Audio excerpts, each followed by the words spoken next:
안녕하세요. 오늘도 사연살롱을 찾아주셔서 감사합니다. 30대 결혼 1년차 새댁이에요. 저는 요즘 꿈만 같은 신혼생활을 하고 있어요.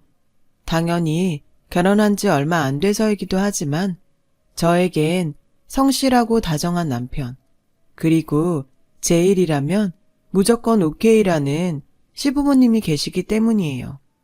하지만 저의 결혼은 주변에서 모두 신기하다고 할 정도로 지금에 비하면 정말 순탄하지는 않았는데요.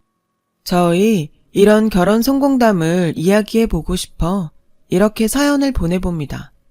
우선 저희 어릴 적 이야기부터 조금 해볼게요.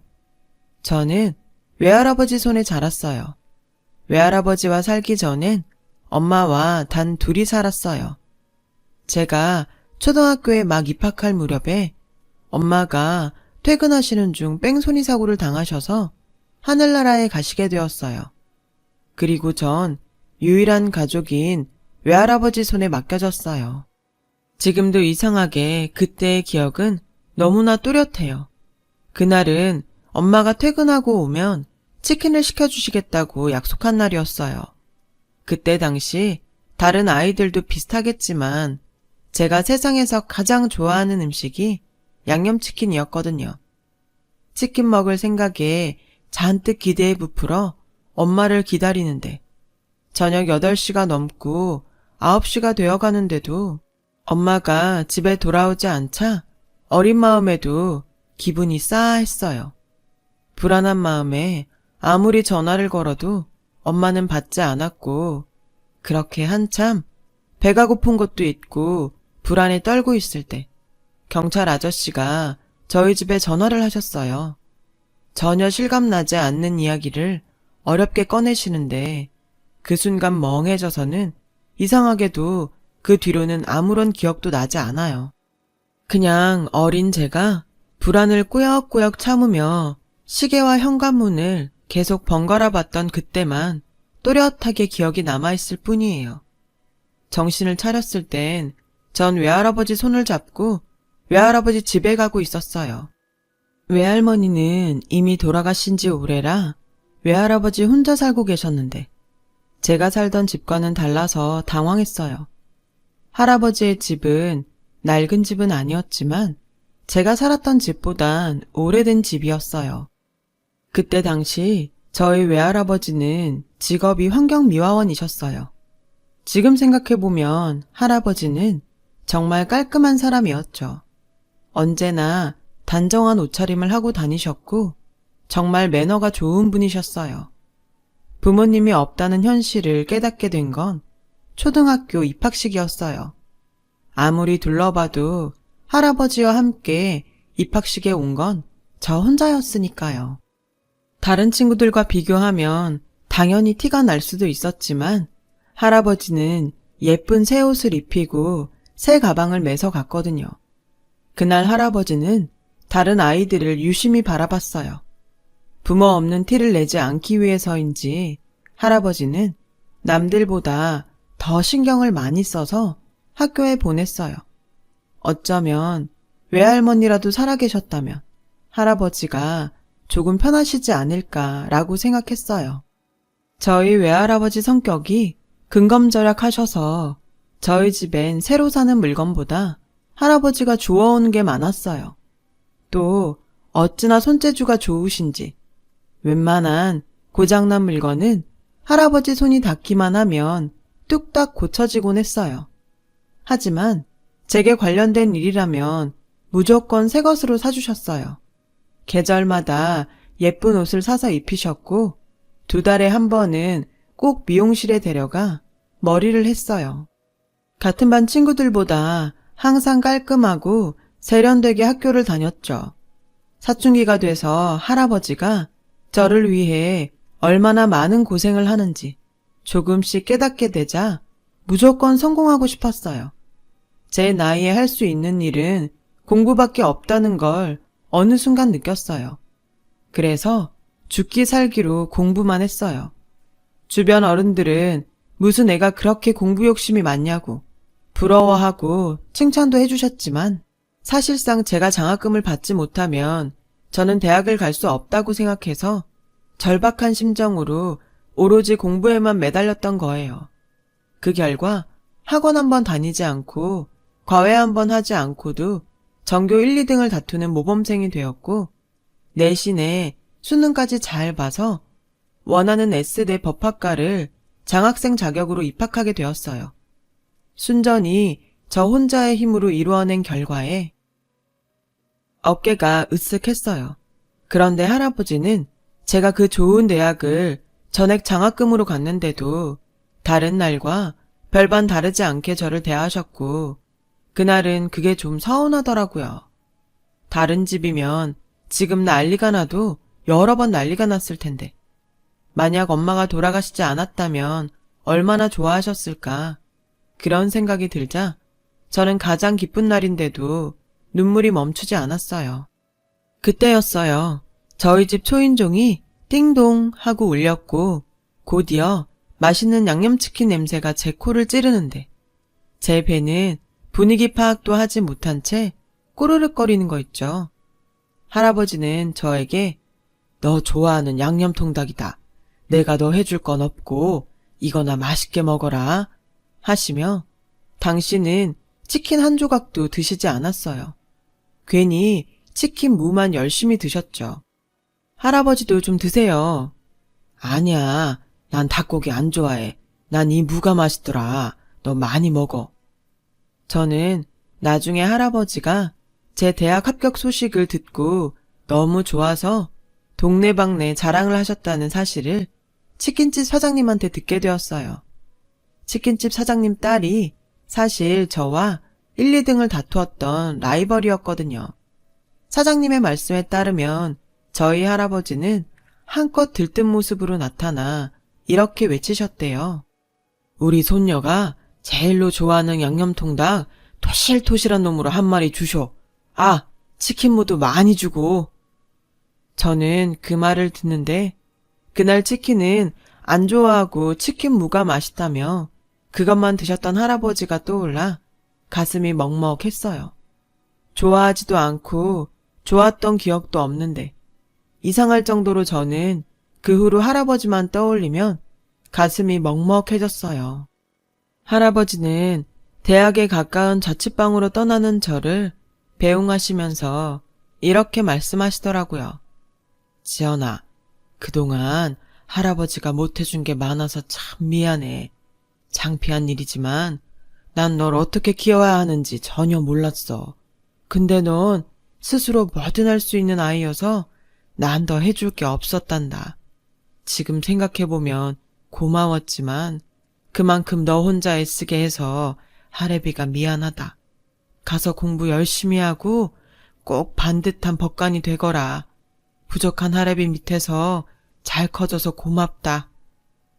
저는 그 후로 한순간에 철이 들어버렸어요. 구구절절 할아버지의 진심이 저를 공격해오는데 속수무책으로 항복할 수밖에 없었거든요. 그 후 늘 가슴속엔 반듯한 사람이 되자고 다짐하고 또 다짐했어요. 그리고 하루빨리 성공해서 외할아버지에게 효도를 하겠다는 마음으로 또 죽기 살기로 공부를 했죠. 그래서 저는 연애는 물론이고 남들 다 한다는 캠퍼스 생활도 누리지 못했어요. 하지만 후회는 없었어요. 전에는 성공하겠다고 독만 품고 공부를 했다면 그때는 할아버지를 기쁘게 해드리고 더 나아가 훌륭한 법관이 되겠다는 꿈이 있어 하루하루가 저에겐 알차고 소중했거든요. 저는 장학생 혜택으로 학비 걱정 없이 대학을 졸업할 수 있었고 할아버지의 바램대로 법관이 되기 위해 지금은 폐지된 사법고시를 준비했었어요. 하지만 공부라면 나름 자신은 있었는데 사법고시는 생각보다 준비가 고되었고 외롭더라고요. 그때까지도 혼자 자취를 하던 저는 때마침 할아버지 생신도 거의 다가와 그날은 오랜만에 할아버지 집에 가보기로 했어요. 평소 할아버지는 늘 저에게 전화로 여기 놀 거 없다. 여기 왔다 갈 시간에 법관 공부나 더 열심히 해. 할애비는 다 괜찮다. 돈 필요하면 언제든 말하고. 라고 하셔서 그날은 일부러 말도 안 하고 무작정 삼겹살과 소주를 사가지고 집으로 갔는데 글쎄 할아버지가 저에게 말도 하지 않고 병원에 입원했다는 사실을 알게 되었어요. 할아버지는 보름 전 청소일을 하시는 중 길에서 미끄러져 엉치뼈를 다치셨고 수술을 해야 하는데 공부하는 저에게 방해가 될까봐 수술을 미루고 계셨어요. 내가 못 살아. 미룰 걸 미뤄야지. 할아버지가 이러는 게 나 도와주는 거 아니고 나 나쁜 소녀 만드는 거야. 너 공부하는데 방해되잖아. 할애비가 도움은 못 되면서 방해가 되면 쓰나.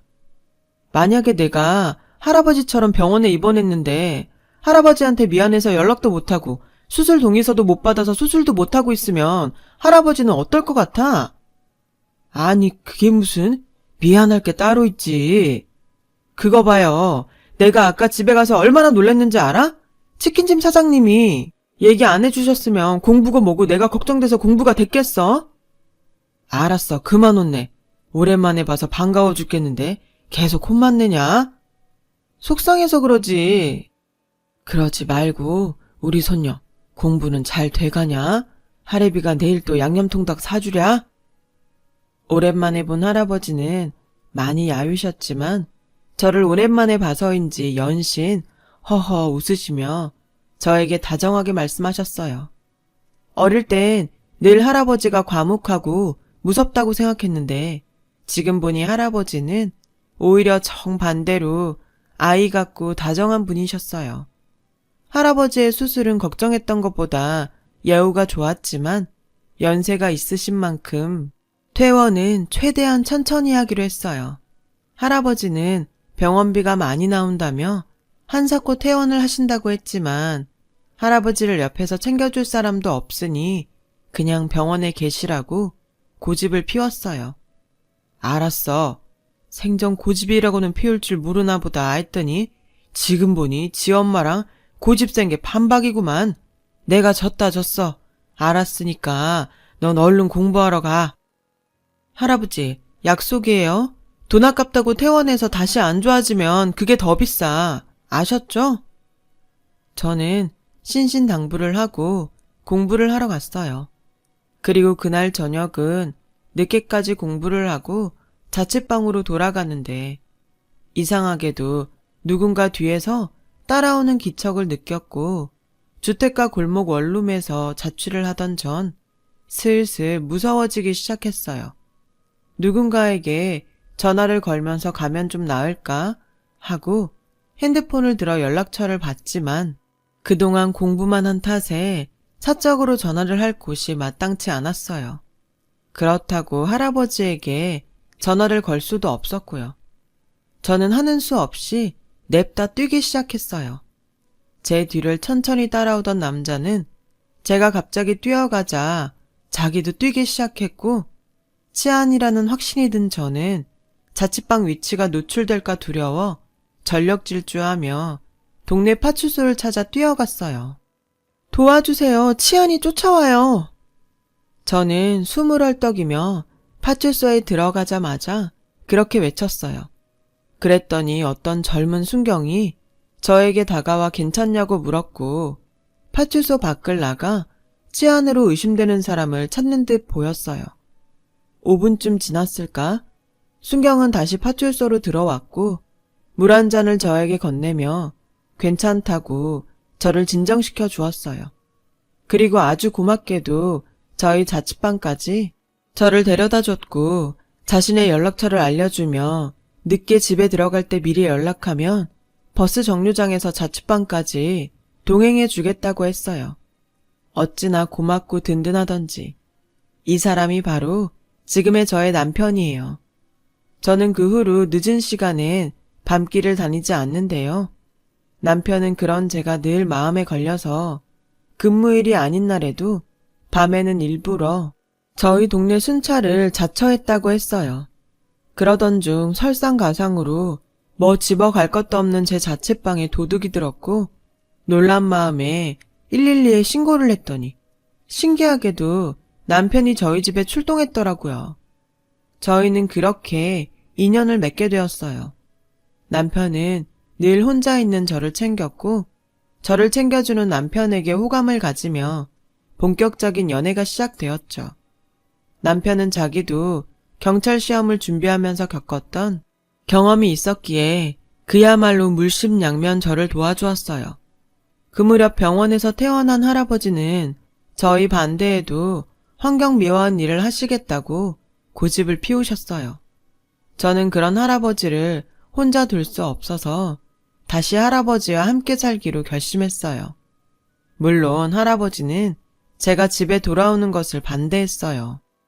여기는 좁고 어수선해서 너 공부하는데 하나도 도움이 안 돼. 그러니까 원래 너 살던 대로 가.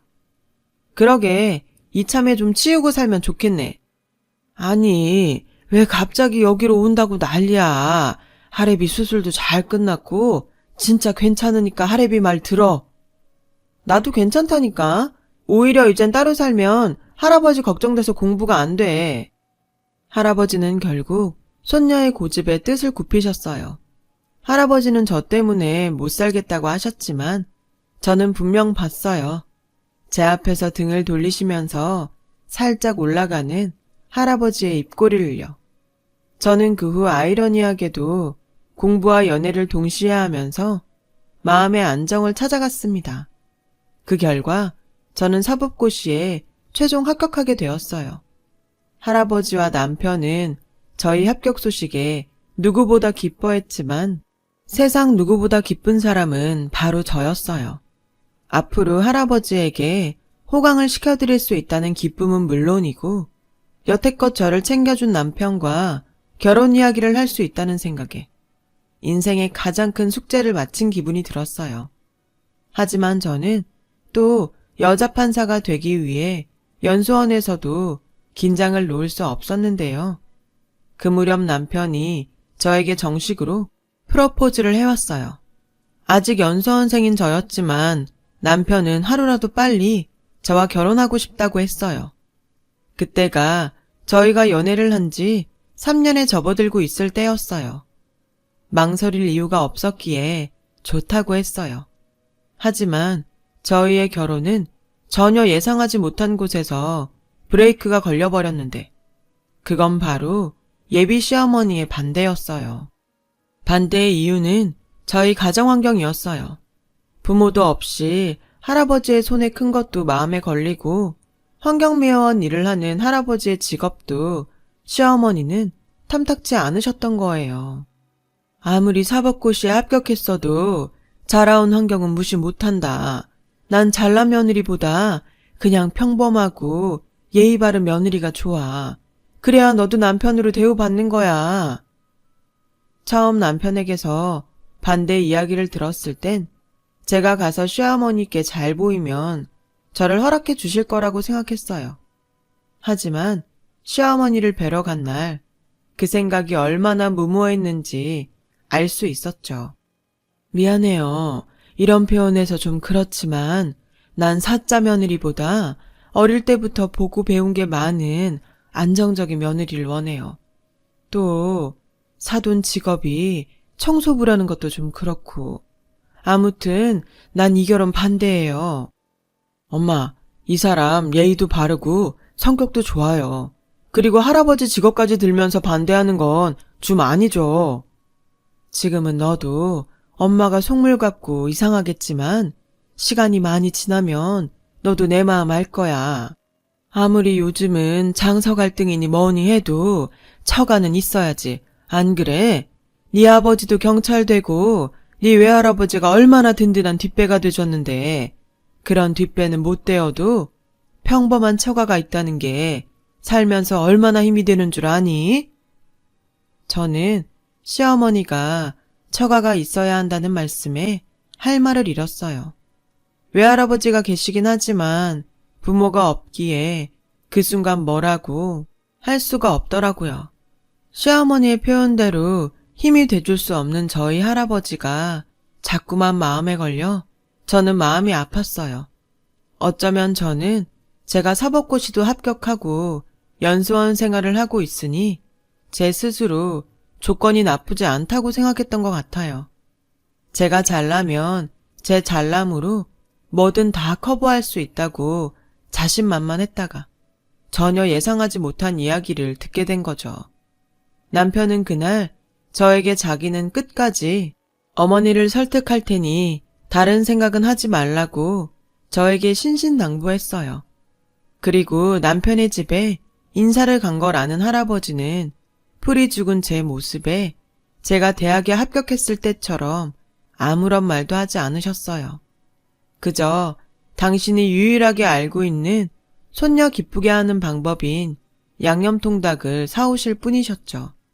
하지만 저는 그날 그 좋아하는 양념치킨을 먹지 않았어요. 할아버지만 보면 목이 메서 도저히 치킨을 넘길 수가 없을 것 같았거든요. 저의 이런 마음을 할아버지는 아셨는지 다음 날 당신이 직접 남편을 찾아갔고 남편에게 모든 이야기를 듣고 오셨어요. 그리고 그간 절대 버릴 수 없다고 고집을 피우던 집안의 모든 고물을 몽땅 처분하고 오셨는데 그날 무리를 하셔서인지 몸져 눕게 되셨어요. 그렇게 치우라고 할 땐 안 된다고 하더니 혼자 그렇게 무리하면 어떡해. 의사 선생님이 무리하지 말라고 했잖아. 속 시끄러워서 그거라도 치우면 나을까 했지. 무슨 일 있어요? 할아버지는 그 뒤로 꿀먹은 벙어리처럼 입을 굳게 닫으셨어요. 아마 제가 당신 말을 듣고 마음을 다칠까 우려해 차라리 당신 입을 닫자고 생각하신 것 같았어요. 그러던 어느 날이었죠. 남편은 평소 가장 존경하는 자신의 아버지에게 SOS를 요청했고 저와 저희 할아버지를 모시고 저녁을 함께 먹자고 하셨어요. 당연히 저를 반대하는 시어머니도 함께요.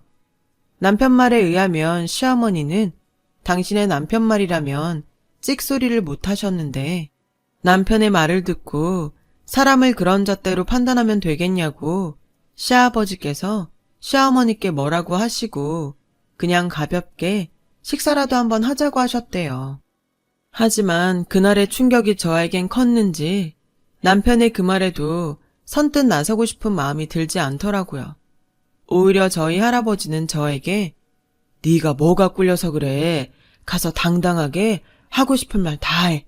이 할애비가 네 옆에서 딱 네 편이 돼줄라니까.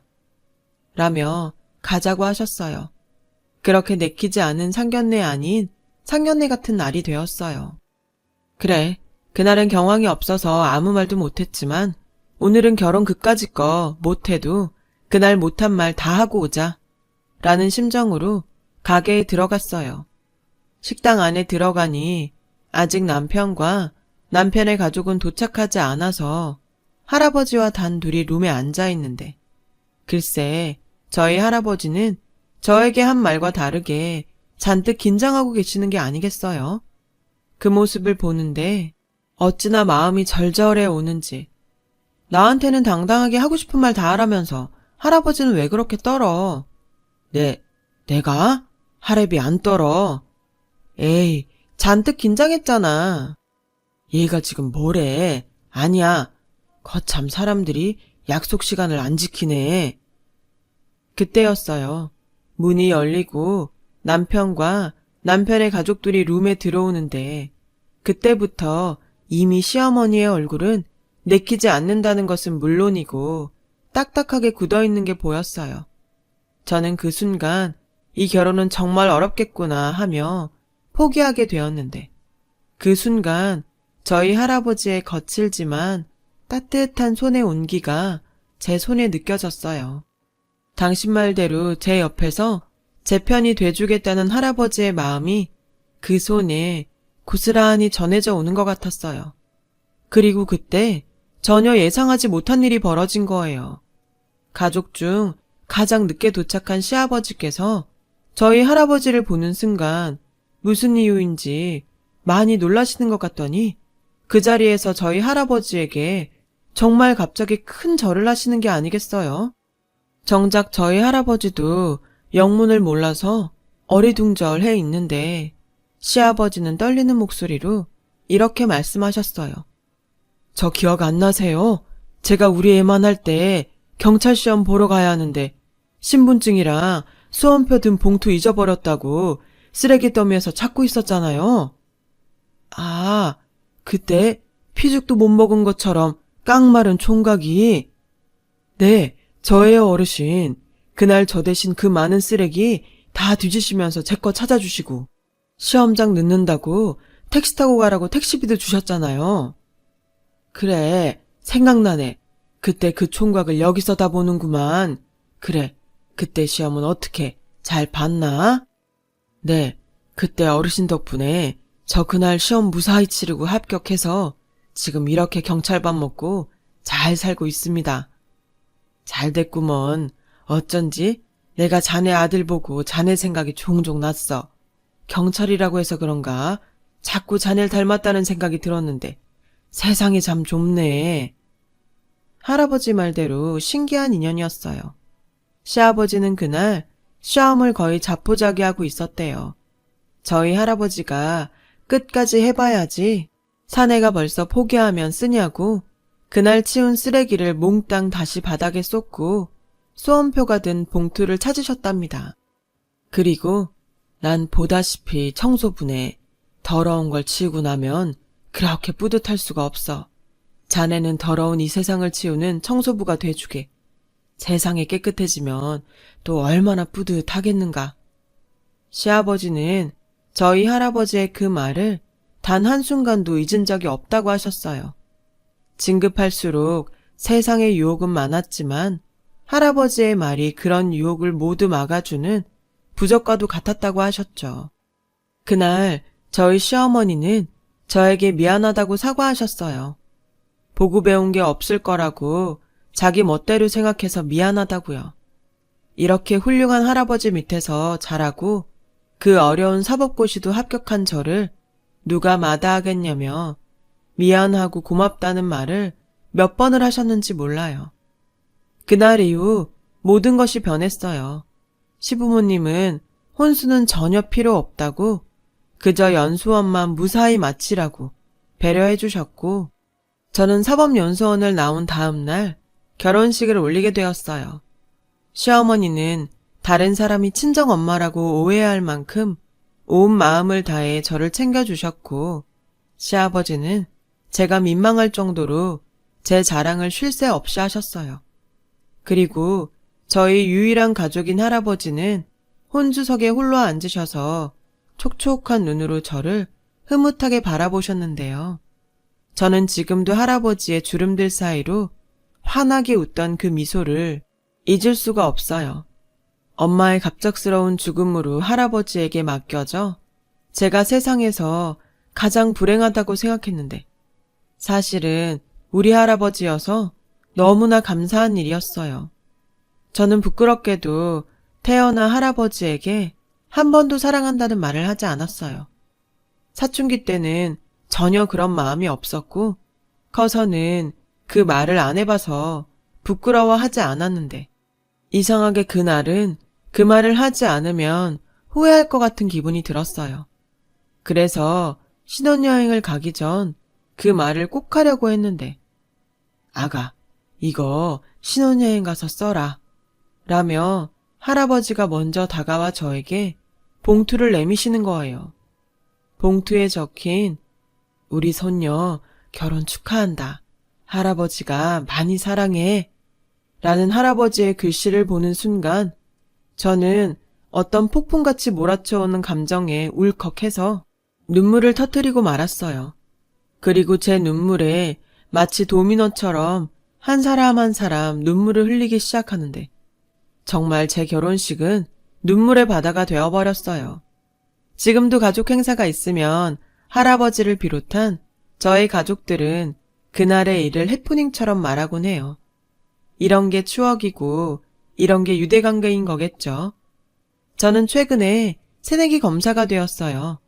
하루에도 수십 건씩 밀려오는 사건의 기록을 읽느라 남편에게 미안할 정도로 신혼의 재미를 느낄 새가 없는데요. 저도 할아버지처럼 깨끗한 세상을 만드는데 청소부가 되고 싶어 그 사명감에 서툰 새내기지만 최선을 다해 살고 있어요. 지금도 저희 할아버지는 저희 집에 오실 때면 여전히 제가 좋아하는 양념통닭을 사서 오세요. 손주 사위 좋아하는 것도 사오시라고 제가 농담을 할 때면 당신은 오직 저뿐이라고 하시는 못 말리는 저희 할아버지세요. 저는 다른 욕심은 하나도 없고 그저 지금처럼 할아버지가 제 곁에 오래 머물러 주시길 바라는 마음뿐이에요. 할아버지가 사주신 양념통닭을 오래 먹을 수 있길 바라며 결혼 성공담이라고 했는데 막상 적어보니 온통 저희 할아버지 이야기였네요. 마지막으로 존경하는 할아버지, 세상에서 제일로 사랑합니다. 긴 이야기 들어주셔서 고맙습니다. 제 사연을 들어주신 모든 분들이 늘 행복하고 감사한 날 되시길 바랄게요. 여러분, 사연 댓글에 응원과 현명한 조언 부탁드려요. 좋아요와 구독은 저에게 큰 힘이 됩니다. 오늘도 좋은 일 가득하세요.